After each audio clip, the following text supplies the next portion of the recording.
આજે દવાઓ વિવિધ સ્વરૂપમાં ઉપલબ્ધ છે. એમ કહીએ કે કોઈને ડાયાબિટીસ છે તો તેની સારવાર કેવી રીતે કરવી? ડાયાબિટીસનો મતલબ એ નથી કે તમે બહુ મીઠા બની જશો. હું જાણું છું કે તમારું નામ મધુ છે.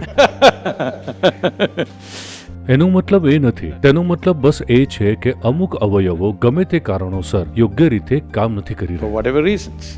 યોગમાં આપણે પ્રાણનું એક ચોક્કસ પરિમાણ જોઈએ છીએ જેને વ્યાન પ્રાણ કહે છે, અને જ્યારે તે નીચે જાય તમને ડાયાબિટીસ થશે. કેમ કે યોગમાં આપણે શુગરના લીધે ડાયાબિટીસ થયું તેવું નથી જોતા.